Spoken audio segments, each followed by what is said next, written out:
అలాగే మీ అందరూ చూశారు, ఈ సాంప్రదాయం మాకు లేదు. జగనన్న ప్రభుత్వంలో 5 ఏళ్ళు జగనన్న ప్రభుత్వంలో మేము ఉన్నాం.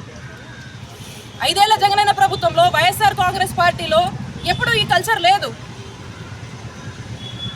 ఎవరైనా కూడా ఇటువంటి భయాందోళన పరిస్థితిలో లేరు.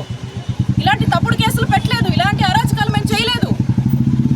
పైగా మేము మహిళల్ని గౌరవించాము, ప్రతి మహిళను కూడా అభివృద్ధి చేయాలనుకున్నాము. దాంట్లో భాగంగానే అనేక సంక్షేమ పథకాలు ఇచ్చాము. ఆ ఇంట్లో ఆ మహిళ అభివృద్ధి చెందితే ఆ కుటుంబం బాగుంటుందనే ఆలోచనతో అనేక సంక్షేమ పథకాలు తీసుకొచ్చినటువంటి నాయకుడు జగన్మోహన్ రెడ్డి గారు. మహిళల రక్షణ కోసం పోరాడాము, మహిళల అభివృద్ధి కోసము, మహిళల సేఫ్టీ గురించి పోరాడాము. ఎక్కడో పక్క రాష్ట్రంలో ఒక ఇన్సిడెంట్ జరిగితే దిశ అని చెప్పి దిశ యాప్, దిశ బిల్లు గురించి ఇక్కడ మనం తీసుకొచ్చినటువంటి పరిస్థితి. దిశ పోలీస్ స్టేషన్లు జగన్మోహన్ రెడ్డి గారి నాయకత్వంలో ఈ రాష్ట్రంలో తీసుకొచ్చాము. ఉమెన్కి ఏం చేయాలో చేతనైనంత కూడా ఆలోచించి చేసి ఇంకేదో ఒకటి చేయాలని తపన పడుతూ మరి ఇన్ని విధాలుగా తీసుకురావడమే కాదు, పక్క ఇంప్లిమెంటేషన్, దీనికి ఒక సిస్టమ్స్, డిపార్ట్మెంట్స్ కూడా అదే విధంగా పనిచేశాయి. మరి ఈరోజు ఇవన్నీ ఏమీ లేవు ఈ రాష్ట్రంలో. ఈరోజు మహిళలకు రక్షణ లేదు.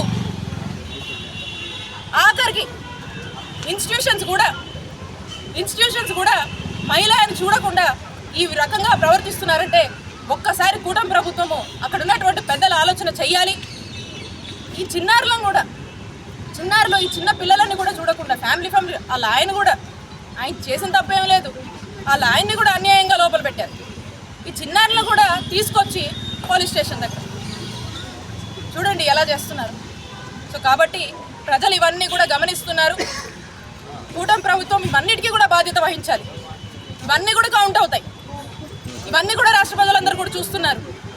కానీ ఇలాంటి ఎవరికైనా కూడా మేము ఒకటే చెప్తా ఉన్నాము, మా నాయకుడు జగన్మోహన్ రెడ్డి గారు, వైఎస్ఆర్ కాంగ్రెస్ పార్టీ, రాష్ట్రంలో ఉన్నటువంటి వైఎస్ఆర్ కాంగ్రెస్ పార్టీ కార్యకర్తలకు, సోషల్ మీడియా ఫాలోవర్స్కి, యాక్టివిస్ట్కి, అందరికీ కూడా, అభిమానులు అందరికీ కూడా అండగా ఉంటుంది అని చెప్పి ఈ సందర్భంగా తెలియజేస్తున్నాను.